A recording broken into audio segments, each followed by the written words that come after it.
বিশ্বকবি রবীন্দ্রনাথ ঠাকুর প্রশ্ন কবিতা লিখেছিলেন বিচারের বাণী নীরবে নিবৃত্তে কাঁদে। এই লেখাটা আজকেও আমাদের চলমান সমাজ ব্যবস্থায় কতটা তাৎপর্যপূর্ণ তা বিভিন্ন ঘটনার মধ্য দিয়ে নিরন্তরভাবে প্রমাণিত হয়ে চলেছে।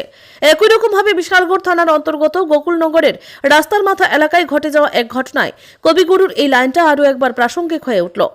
সংবাদে প্রকাশ, সংশ্লিষ্ট এলাকার নারায়ণ দেবনাথের ছেলে সজল দেবনাথকে আজ থেকে 12 বছর আগে একই এলাকার টিএসআর জওয়ান বিজয় দাস কাজ দেওয়ার নাম করে বিদেশে পাঠিয়েছিলেন বলেন অভিযোগ।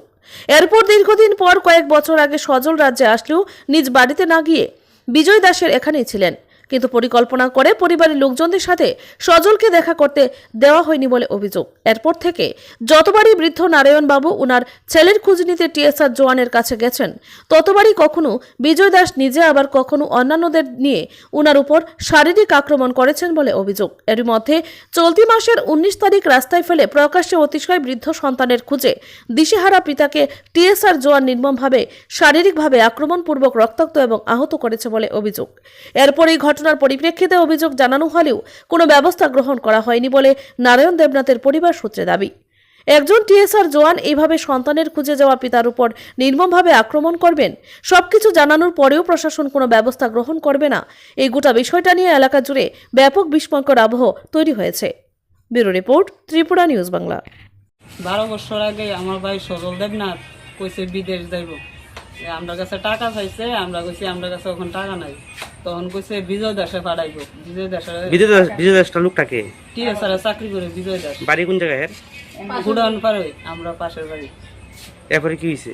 তারপর হে বিদেশ পাঠাইছে, 7 বছর পরে বাড়িতে আইছে, আইসা 1 মাস তারা বাড়িতে আসলো, আমরা লোকের যোগাযোগ করতে দিছে না। তারা যদি জিজ্ঞেস করতে যায় মারধর করে। 3 বছর আগে একবার এমন বাবুরে মারছে, জিজ্ঞেস করে না, আবার ওখানে জিজ্ঞেস করে না, আবার রাস্তা ফলাইয়া মারছে, রক্তাক্ত অবস্থা করছে। তো এই ব্যাপারে আমরা কি মনে হচ্ছে, আমরা বাইক কোথায় আছে এখন? এখন আমরা জানি না কোথায় আছে, আছে না নাই আমরা ঠিক জানি না, কই আছে বিজয় দাস জানে। বিজয় দাস সরকার লাস্ট কবে যোগাযোগ করছেন? লাস্ট 19 তারিখ যখন বাবা জিজ্ঞেস করছে যে তোমার ভাতিজা এই অবস্থা, আমার ছেলে কই, তখন ওই রাস্তা ফলাইয়া মারধর কইরা রক্তাক্ত অবস্থা করছে। থানাত গেছি আমরা, থানাত গিয়ে এফআইআর করছি। পুলিশকে আইছিল? পুলিশ আইছিল, জিজ্ঞেস করছে, করে সেরা আবার গেছে।